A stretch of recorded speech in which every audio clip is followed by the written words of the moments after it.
അസ്സലാമു അലൈക്കും. മർഹബയിൽ പുതിയൊരധ്യായം.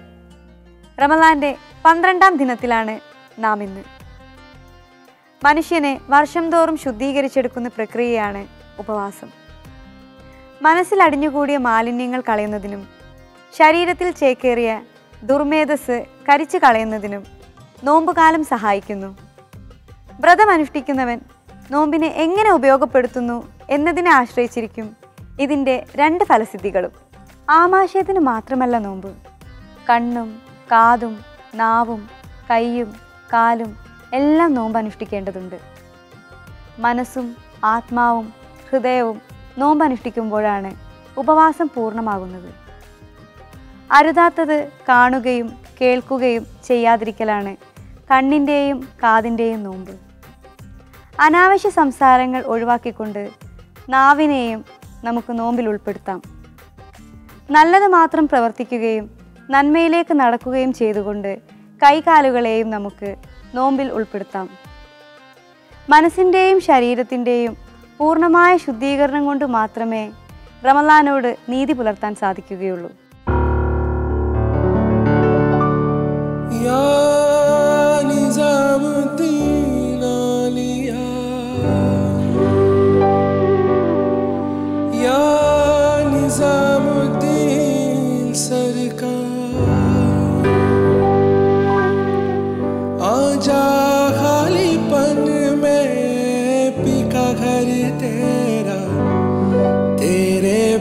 खाली आजा खालीपन में तेरे बिन खाली आजा खालीपन में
जब कहीं पे कुछ नहीं भी नहीं था वही था वही था वही था वही था जब कहीं पे कुछ नहीं भी नहीं था वही था वही था वही था वही था वो जो मुझ में समाया वो जो तुझ में समाया बोला वही वही माया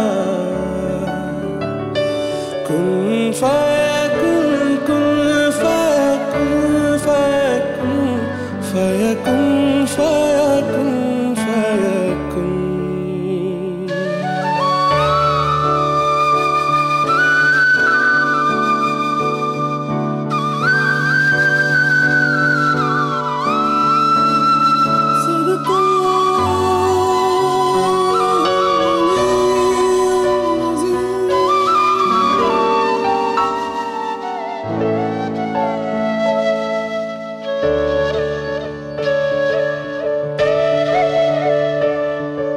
सजरा सवेरा मेरा तन बरसे खजरा अंगरा तेरी जातीला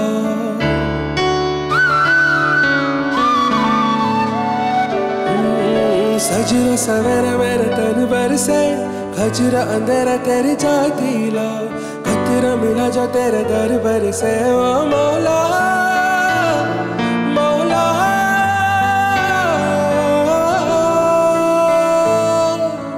कुन फयकुन कुन फयकुन कुन फयकुन कुन फयकुन कुन फयकुन कुन फयकुन फयकुन फयकुन फयकुन जब कहीं पे कुछ नहीं भी नहीं था वही था वही था वही था वही था जब कहीं पे कुछ नहीं भी नहीं था वही था वही था वही था वही था सल्लल्लाहु अलैहि वसल्लम सल्लल्लाहु अलैहि वसल्लम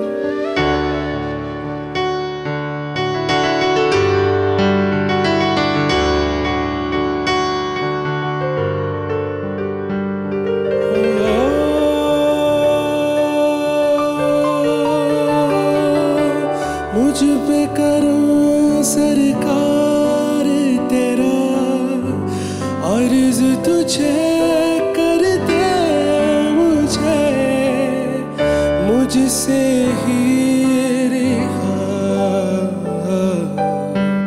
अब मुझको भी हो दीदार मेरा कर दे मुझे मुझसे ही रिहा मुझसे ही रिहा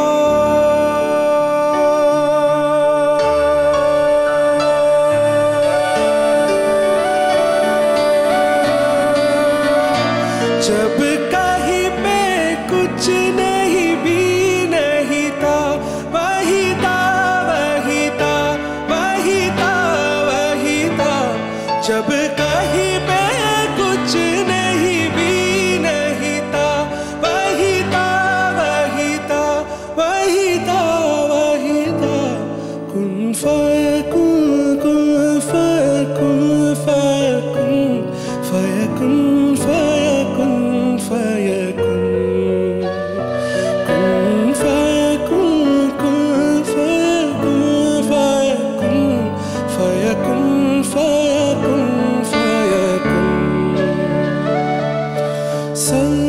सल्लल्लाहु अलैहि वसल्लम सल्लल्लाहु अलैहि वसल्लम सल्लल्लाहु अलैहि वसल्लम सल्लल्लाहु अलैहि वसल्लम सल्लल्लाहु अलैहि वसल्लम सल्लल्लाहु अलैहि वसल्लम सल्लल्लाहु अलैहि वसल्लम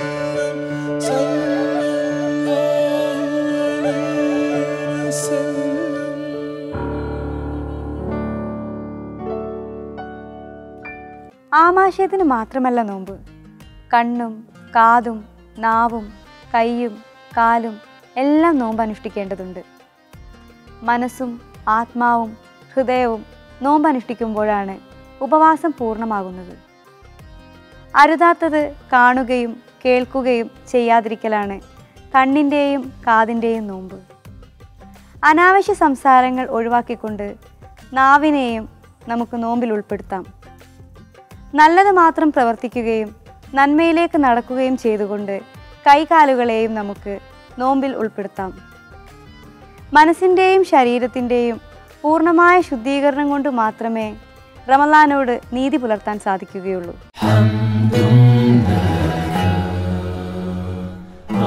ലോക ഇസ്ലാമിക് ഭൂപടത്തിൽ സിംഗപ്പൂരിന്റെ മുഖമാണ് സുൽത്താൻ മസ്ജിദ്.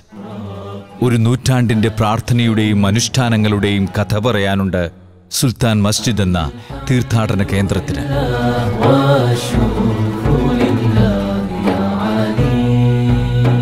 1800കളിൽ സിംഗപ്പൂർ ഭരിച്ച സുൽത്താൻ ഹുസൈന് തന്റെ പ്രൗഢിക്കുതകുന്ന ഒരു മസ്ജിദ് വേണമെന്ന ആശയത്തിൽ നിന്നാണ് സുൽത്താൻ മസ്ജിദിന്റെ ജനനം. തന്റെ കൊട്ടാരത്തിന് സമീപം പ്രൗഢഗംഭീരമായ ഒരു മസ്ജിദ് സ്വപ്നം കണ്ട സുൽത്താൻ ഹുസൈന് തന്റെ സ്വപ്നം പൂവണിയിക്കാൻ കഴിഞ്ഞത് ഈസ്റ്റ് ഇന്ത്യ കമ്പനി മസ്ജിദ് നിർമ്മാണത്തിനായി നൽകിയ $3000 നിന്നുമാണ്.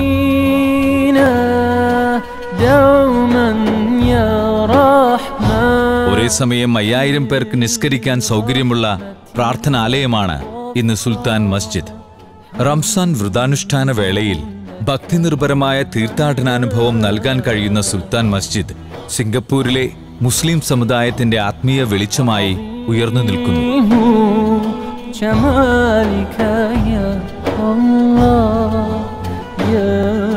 മനോഹരമായ മിനാരങ്ങളാൽ നിർമ്മിക്കപ്പെട്ട സുൽത്താൻ മസ്ജിദ് ലോകത്തിലെങ്ങും ഇസ്ലാമിക ദിവ്യ വെളിച്ചമേകുന്ന വാസ്തുശാസ്ത്രത്തിന്റെ കമനീയ നിർമ്മിതികളിൽ ഒന്നു തന്നെയാണ്. 1975 സിംഗപ്പൂരിലെ ദേശീയ സ്മാരകമായി പ്രഖ്യാപിക്കപ്പെട്ട സുൽത്താൻ മസ്ജിദ് സിംഗപ്പൂരിന്റെ ജനതയുടെ സ്വപ്ന സാക്ഷാത്കാരം കൂടിയായിരുന്നു. പാവപ്പെട്ട മുസ്ലിം വിശ്വാസികൾ സംഭാവന ചെയ്ത കണ്ണാടി ചില്ലുകൾ കൊണ്ടായിരുന്നു ഓർമ്മകളിൽ സുൽത്താൻ ഹുസൈന്റെ പള്ളി എന്ന് വിളിക്കപ്പെട്ട ഈ മസ്ജിദിന്റെ മിനാരങ്ങൾ നിർമ്മിക്കപ്പെട്ടത്. 1900കളിൽ ഇസ്ലാമിക് കലകളുടെയും സംസ്കാരത്തിന്റെയും കേന്ദ്രമായി സിംഗപ്പൂർ മാറിയതോടെയാണ് സുൽത്താൻ മസ്ജിദിന്റെ സുവർണ കാലഘട്ടം ആരംഭിക്കുന്നത്.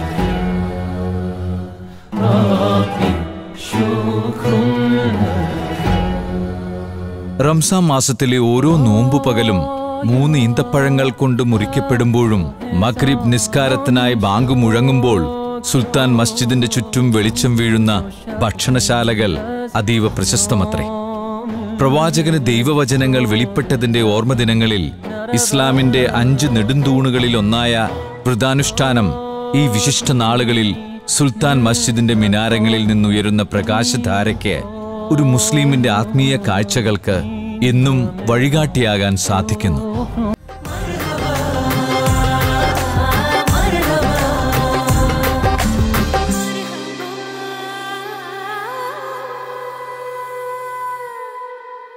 പാപത്തിലേക്ക് ചലിക്കാനുള്ള മനുഷ്യന്റെ ത്വര സ്വാഭാവികമാണ്. ആദമിന്റെ സന്തതികൾ തെറ്റ് ചെയ്യുന്നവരാണ്.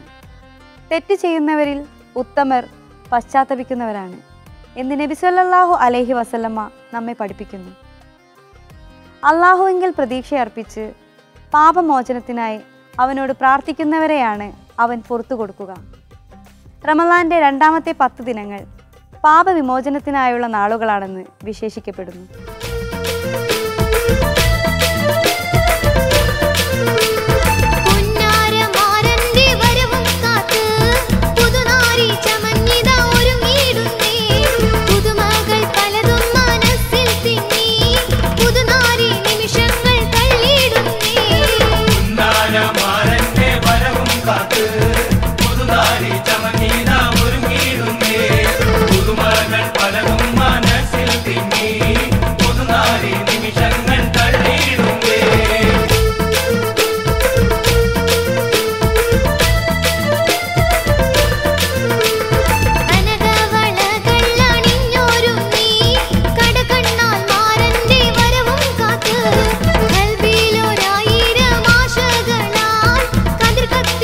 ിൽ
ഫുർലി ദുനൂബി യാ റബ്ബിൽ ആലമീൻ. വിശ്വനാഥനായ അള്ളാഹുവെ, എൻ്റെ പാപങ്ങൾ നീ പുറത്തു തരയണമേ എന്ന പ്രാർത്ഥനയോടെയാണ് എല്ലാ വിശ്വാസികളും റമളാനിലെ രണ്ടാമത്തെ 10 ദിനങ്ങളിലൂടെ കടന്നു പോകുന്നത്. നമ്മുടെ എല്ലാവരുടെയും പാപങ്ങൾ പരമകാരുണികനായ അല്ലാഹു തആല പുറത്തു തരുമാറാകട്ടെ.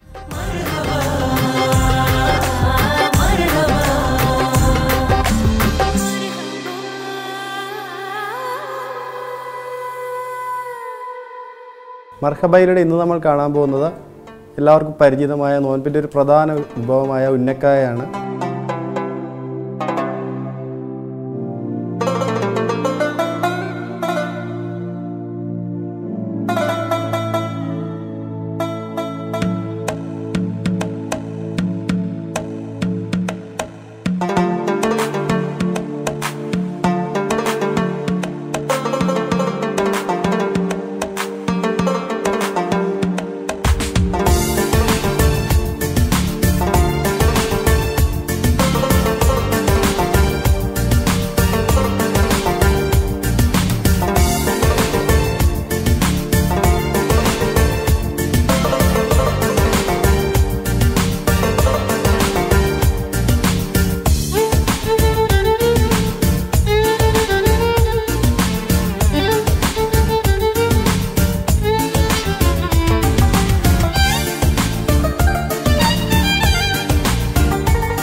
ദരിദ്രന് ദാനം നൽകുന്നതിന് 1 പ്രതിഫലം ലഭിക്കുന്നു. ദരിദ്രനായ ബന്ധുവിന് ദാനം നൽകുന്നതിന് 2 പ്രതിഫലം ലഭിക്കുന്നു. 1 ദാനം നൽകിയതിനും 2 ബന്ധം കൂട്ടിയോജിപ്പിച്ചതിനും. ഈ വചനങ്ങൾ ഓർത്തുകൊണ്ട് ഇന്നത്തെ മർഹബ ഇവിടെ അവസാനിക്കുന്നു. നാളെ വീണ്ടും കാണാം. അസ്സലാമു അലൈക്കും.